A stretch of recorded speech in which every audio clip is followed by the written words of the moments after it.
Hello friends, Assalamualaikum. I'm Nusrat Jahan Icche. আজকে আমি তোমাদের শিখাবো how to customize save option on MS Excel in Bangla। অর্থাৎ আজকে আমি তোমাদের শিখাবো কিভাবে আমরা কাস্টমাইজ করতে পারি সেভ অপশনগুলো MS Excel এর উপর। তাহলে চলো এখন আমরা কাজটা করি। তো করার জন্য আমরা আমাদেরকে মিনিমাইজ করি।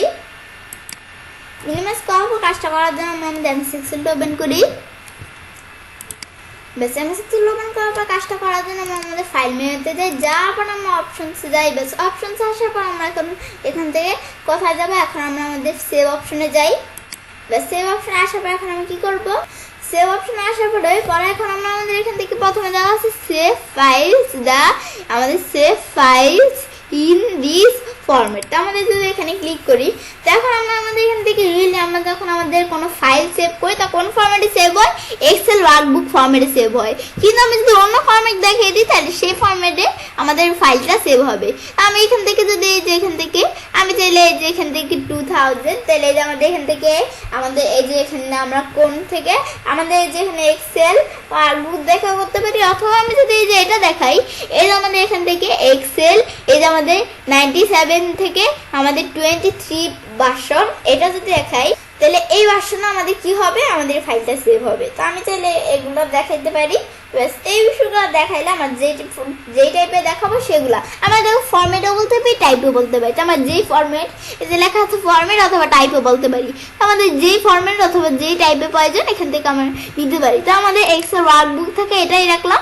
পরে আমরা আমাদের এই বিষয়টা কি, এই বিষয়টা হচ্ছে যে আমাদের এখান থেকে কি আমি যদি কোনো ফাইল কি করি, আমি ধরেন এখান থেকে কোনো ফাইল আমাদের কি হইলো, আমরা একটা নতুন ফাইল নিলাম, এই ফাইলটা কি করলাম ফাইলের মধ্যে আমরা কিছু লিখলাম, হঠাৎ করে কোনো কারণে কি হয়ে গেল আমাদের MS Excelটা ক্লোজ হয়ে গেল, অথবা আমরা কোনো কারণে কি হয়ে গেল আমাদের পিসিতে কোনো সমস্যা, কম্পিউটারটা শাটডাউন হয়ে গেল।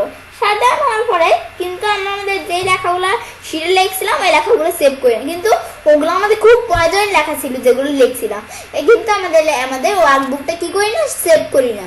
এখন আমরা আমাদের যদি কিন্তু আমাদের যখন আমরা আমাদের এটা ক্লোজ হয়ে গেল, ক্লোজ হবে কিন্তু একবার এটা নাই মানে কোনো ব্যাপার না, মানে এটা আছে, কিন্তু এটা কোথায় মানে আছে আমরা আমাদের এখান থেকে আমরা আমাদের এই যে এখান থেকে কোথায় আছে, তো আমাদের এই যে এখান থেকে আমি কি করব, তো আমি এখান থেকে আমার যে আমাদের ইগুলা ফাইলটা আমার যে ফাইলগুলো এই যেরকম আমাদের কোনো সমস্যায় আমাদের MS Excel অথবা আমরা বলছি কম্পিউটার শাটডাউন হয়ে গেলে আমাদের যে ফাইলগুলো আছে ওই ফাইলগুলা আমরা আমাদের 20 মিনিট পর অটোমেটিকলি ফাইলগুলো সেভ হয়ে যাবে। তো আমাদের ফাইলের যে লেখাগুলো লিখছি তা আমাদের কিভাবে বুঝলাম, এই যে এখানে দেওয়া আছে 20 মিনিট, তো আমাদের 20 মিনিট পর অটোমেটিকলি ফাইলের লেখাগুলো আমাদের সেভ হয়ে যাবে, মানে আমাদের পুরো ফাইলটা সেভ হয়ে যাবে, ওয়ার্কবুকটা সেভ হয়ে যাবে। তো আমি এখান থেকে যদি এখানে 20 মিনিট দেয়, আমি যদি 20 মিনিটের জায়গায় 1 মিনিট দেখাই তার আমাদের 1 মিনিট হবে। তো আমার 1 মিনিট যেই আছে তো আমাদের এটা দেখালে কি হবে, এটা দেখালে আমার কি কাজটা করবে, তো এটা যদি আমরা দেখাই তাহলে আমাদের 1 মিনিট পরে অটোমেটিকলি ফাইলটা সেভ হয়ে যাবে।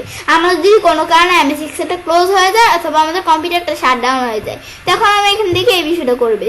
পরে আমি এখান থেকে এই বিষয়টা দেখাবো ক্লিপ আমাদের যে এটা কি এই বিষয়টা দেখার পরে এখন আমি কি করব, পরে হচ্ছে এখান থেকে কি আমাদের পরের বিষয়টা কি, এখন আমাদের keep the list auto save version in close without saving. তাহলে এই বিষয়টা কি, আমাদের এই বিষয়টা হচ্ছে যে আমি যদি এই অপশনে ঠিক না দেওয়া থাকে তাহলে আমরা আমাদের অটো সেভের বিষয়টা করতে পারবো না, মানে আমাদের ডাটাগুলো আমরা হারিয়ে ফেলবো। তো আমরা আমাদের এই বিষয়টা দেখলাম, দেখার পরে এখন আমি পরের বিষয়টা দেখি।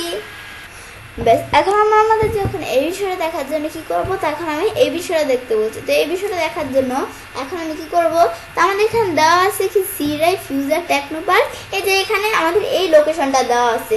তো আমরা আমাদের এখন এই লোকেশনটা যে দেওয়া আছে এই লোকেশন ছাড়া আমরা এখন কি করব, তো আমি এই লোকেশনটা ছাড়া আমি ধরো এখান থেকে কি করি, এখন এটা ছাড়া আমি ধরো এটার পরিবর্তে অন্য একটা লোকেশন দিতে চাই। তো দেওয়ার জন্য আমি ধরো আমার ফোল্ডারে আসলাম, আসার পর আমি ধরো এখান থেকে কোথা থেকে আমি ডি ড্রাইভ থেকে এখন আমি ধরো ইচ্ছে বিডির থেকে এখান থেকে আমি পরে আমি ধরো ইচ্ছে আর ফটোতে যাই, অথবা আমরা ইচ্ছে আর ফটো দেন আমরা এদিকে যাওয়ার পর এখন আমরা কোথায় যাব, আমরা এই যে সি ড্রাইভ আমাদের ডি ড্রাইভ ইচ্ছে বিডি যেখানে যাওয়ার পরে আমি ধরো এটা কপি করে এখানে পেস্ট করে দিই, এখানে আমরা ধরো আসার পর আমরা এটা কপি করে পেস্ট করে দিলাম। বাস ডি ড্রাইভ ইচ্ছে এটা আমরা কপি করে পেস্ট করে দিলাম। বেশ এখন আমাদের পেস্ট করার পরে এখন আমি কি করব, এখন আমরা যখন এটা পেস্ট করলাম করার পরে তখন আমরা আমাদের এখানে কি করতে পারি, আমাদের একটা লোকেশন দেখাইতে পারি। তো আমরা আমাদের নিজেদের মতো সেট করে লোকেশন দেখাতে পারি, তো এটা দেখিয়ে দিলাম। বেশ, এখন এই লোকেশন দিয়ে কাজ করতে পারবো। বেশ, পরে আমাদের এটা কি আমাদের ব্যাক স্টেক। তো আমাদের এই বিষয়টা করার জন্য কি করব, তো আমাদের এই বিষয়টা করার জন্য আমরা আমাদের ধরো এটা কি করি, আমরা বাইরে ক্লিক করি। তো আমাদের আমরা যখন এখানে কন্ট্রোল এস দিয়ে আমরা এখানে কন্ট্রোল এসে ক্লিক করি, তখন আমরা কিন্তু সেভ করা অপশন চলে আসে।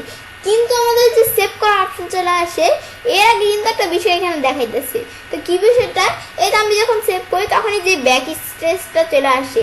আমি না চাই যে আমাদের এখান থেকে ব্যাক স্টেজটা আসবে না, তো আমাদের শুধু কি হবে, আমাদের শুধু কি থাকবে, আমরা যখন কন্ট্রোল এস দিব সরাসরি আমাদের এই যে সেভের অপশনটা চলে আসবে।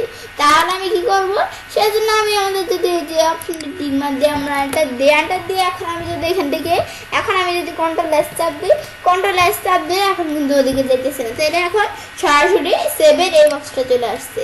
বেশ, এই বিষয়টা আমরা দেখলাম। দেখার পরে এখন আমরা এখান থেকে এখন কি করবো, এখন আমরা অপশনসে যাই।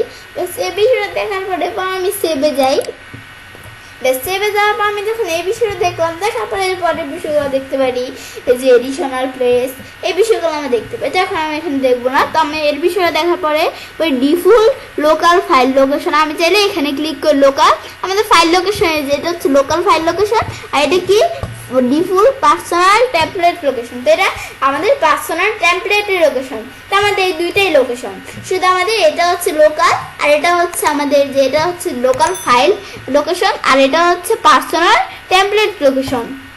তো আমাদের এই দুইটার মধ্যে পার্থক্য হচ্ছে এটা। তো আমাদের পরে আমরা কি দেওয়া আছে, আমাদের ওয়ার্কবুক। তাইলে ওয়ার্কবুকের মধ্যে এখানে দেওয়া আছে কি বুক 1। তো আমাদের বুক 1 দেওয়া আছে, আমাদের এখান থেকে কি দেওয়া আছে বুক 1। তাই বুক 1 কেন, শুধু কারণ আমাদের এখান থেকে বুক 1 আছে, কারণ এখানে তো একটা ওয়ার্কবুক। তো আমাদের এখানে ওয়ার্কবুক তো একটাই আছে, আমাদের একটা ওয়ার্কবুক, সেজন্য বুক 1। আমাদের যদি একাধিক থাকতো তাহলে বুক 1 এর পর বুক 2 এভাবে থাকতো।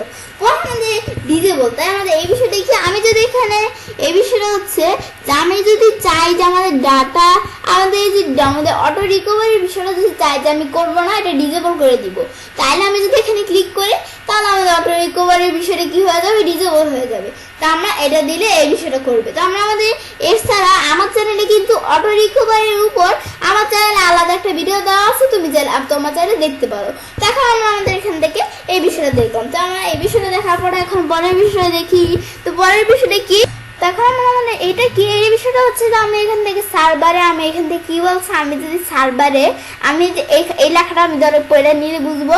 তো এটা আমাদের এখান থেকে offline editing option for document management server file. তো আমাদের এই বিষয়টা কি, তো এই বিষয়টা হচ্ছে যে আমাদের বলছে কি আমাদের এখান থেকে আমাদের এই বিষয়টা, তো আমাদের এই বিষয়টা কি, তো আমাদের বিষয়টা হচ্ছে যে বলছে মানে আমাদের এখান থেকে আমি এই বিষয়টা দেখতে নিচ্ছি। তো আমাদের সার্ভারে আমি যখন কোন ডকুমেন্ট থাকবে তখন আমাদের এই লোকেশনটা কোথায় হবে, তো আমরা ব্রাউজ করে দেখাই দিতে পারি। তো আমরা এখান থেকে ব্রাউজ করে দেখাই দিতে চাইলে করতে পারি। তো তোমরা চাইলে ব্রাউজ করে দেখাই দিতে পারো এটা। তাছাড়া আমাদের এটা আমি দেখাবো না, তোমার চাইলে দেখতে পারো। পর আমাদের কি, এটা আমাদের চোজ কালার, আমাদের এখান থেকে চোজ হোয়াট কালার, এখান থেকে আমাদের উইল বি সিন ইন। তারপর এই বিষয়টা এখানে কি বুঝাইলো, তো এই বিষয়টা হচ্ছে এবার আমাদের এই বিষয়ের পুরো লেখাটা আমরা পড়ে নিই। choose what color will be seen in previous version of Excel। তো আমাদের এই বিষয়টা কি, আমাদের এক্সেলের যে ফাইলগুলো আছে এই ফাইলগুলো আমরা বিভিন্ন কালার দিতে পারি। এখান থেকে আমার বিভিন্ন কালার দেওয়া আছে, যে কালার এখান থেকে ব্ল্যাক কালার দেওয়া থাকে, আমরা চাইলে অন্য কালার দিতে পারি। তো আমি এখান থেকে দিব না, তোমরা চাইলে এখান থেকে দিতে পারো। তো তোমাদের যে কালার ভালো লাগবে এটা দিতে পারো। পর আমি এটা ক্লোজ করি। বেশ, এই বিষয়টা আমরা দেখলাম। বেশ, পর আমরা ওকে দিলাম, আমরা যে বিষয়গুলো করলাম এগুলো সেট হয়ে গেল। বেশ, এই বিষয়টা আমরা দেখলাম। তো এবার আমি ছেলে কাজটা করতে পারি, এবার খুব সহজে কাস্টমাইজ করতে পারি সেভ অপশনগুলো এমএস এক্সেলের উপর। ফ্রেন্ডস, আমার আজকের এই ভিডিওটি যদি তোমাদের ভালো লেগে থাকে তাহলে আমার চ্যানেলটি সাবস্ক্রাইব, লাইক, কমেন্ট এবং সবার সাথে শেয়ার করবে।